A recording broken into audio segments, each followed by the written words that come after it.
strategist and former campaign manager to Ted Cruz's presidential bid. And with us from Chicago, also a genius. We found him weeping over his Cubs loss last night in that horrible Game 1 of the World Series. Sevugan, who's a former senior spokesman for President Obama's 2008 campaign and a former national press secretary for the Democratic National Committee. Gentlemen, welcome. I'm going to ask you both the same question, something Mark and I have been discussing and puzzling over for the past 2 days.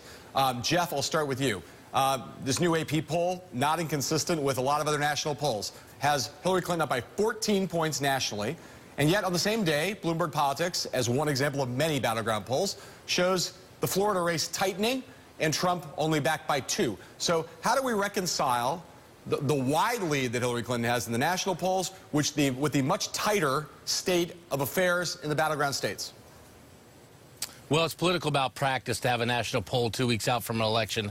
But if you want to talk about the disparity is actually that they just get the natural coverage that goes with the presidential campaign nationally. They don't get the state by state. They don't get the advertising. They don't get the visits. They don't also get to really have the vibe of the campaign going on in their communities. They don't have activities. They don't have volunteerism. They don't have signs. They don't have any sort of aspect of a real campaign. So disparity runs at what the national performance of the national election looks like, and that typically is astray, much more so this year than normal because there's been so much negative information from a national perspective against Trump.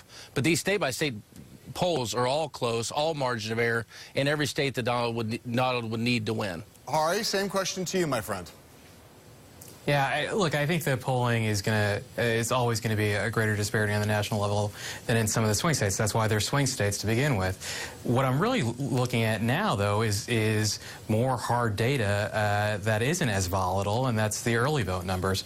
So you look at a state like Florida, where Bloomberg had a poll out today, but the early vote numbers there are very encouraging for Hillary Clinton. You know, essentially they're tied in ballots that have come in between Republicans and Democrats in terms of that partisan split, whereas at this point in 2012, the Republican number was +5. So that, you know, the support score that you're going to see in polling is going to be a little bit more volatile. The hard data is what campaigns should be focusing on right now, and that's very encouraging for the Clinton campaign. Jeff, we've heard talk of some Senate candidates, some House candidates concerned. I know you're in touch with a lot of folks who are running down ballot. Where does the level of concern or panic sit currently with Senate and House candidates on the Republican side, given Trump's circumstances? Well, I think what everybody is bracing for is the national polls ever going to translate to these Senate races? So far, it's actually had a bit of an inverse relationship. As Trump has fallen, some of these Senate candidates have increased. I mean, in most, frankly, in the most of the really targeted seats in the last 2 weeks, maybe with the exception of Florida and New Hampshire, but outside of those, they've all almost inversely been a beneficiary of the Trump fall. And so that's been encouraging. But I think what everybody's doing is, you know, the fraternity party, and you're down in the basement, and it's starting to sway a little bit, and the floorboards are starting to have a little dust come out from under them. I mean, everybody's worried about a collapse, and when you see the Democrat money come into play and the super PAC money really pile in, everybody's worried about that. There are no signs yet of softening. In fact, it's gotten stronger, but that's what everyone's concerned about, but we haven't seen that expose itself yet. Hari, as Republicans, who some have already begun to do, start to say, Hillary Clinton, we need a check on Hillary Clinton, basically telling voters, vote for Republicans for Congress to stop Hillary Clinton from having a majority. What's the right Democratic counter message for that if that begins in earnest? Well, yeah, I actually don't even think you need one. I mean, it puts Republicans in a very difficult spot. So you look at, like, Pat Toomey in Pennsylvania, who can't answer whether he's going to vote for Donald Trump or not. I mean, we saw what happened to Allison Lundgren Grimes in the last cycle when she couldn't answer who she voted for president. That's going to put them in a very difficult spot. We're seeing that same dynamic play out with Kelly Ayotte in New Hampshire, to a great degree with Joe Heck in Nevada. That question, or that position where they have to essentially throw their presidential candidate under the bus, is going to anger the Republican base. They're sort of in a position where they're damned if they do, damned if they don't. And I would say that to the point raised earlier about the floor falling out, it has. The Cook Political Report today switched their rating to say that Democrats are going to pick up 5 to 7 seats, and for the first time they are saying that the Democrats are going to take the Senate back. So there's definitely signs of a shift, and it's because these Republicans are in a very difficult position. Hari, I want to stick with you for a second and go back to your earlier answer, which pointed to early vote in Florida, something that I cited when we talked about this earlier in the show and you just cited.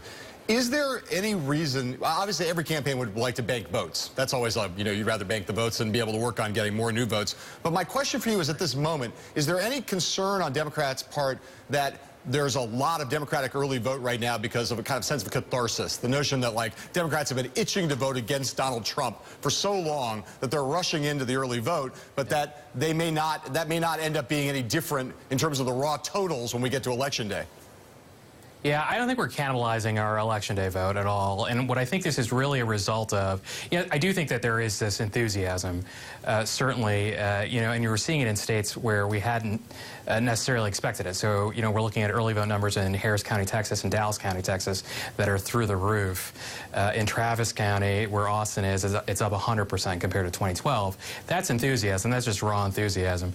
But what I do think it is a result of is a really sophisticated data program where we've targeted voters and been engaging with them for a very long time and getting them out through sophisticated plans for early vote. And we'll have that same kind of targeting for Election Day GOTV as well. But that's an investment in data and targeting and field that the Republican campaign hasn't had. Great.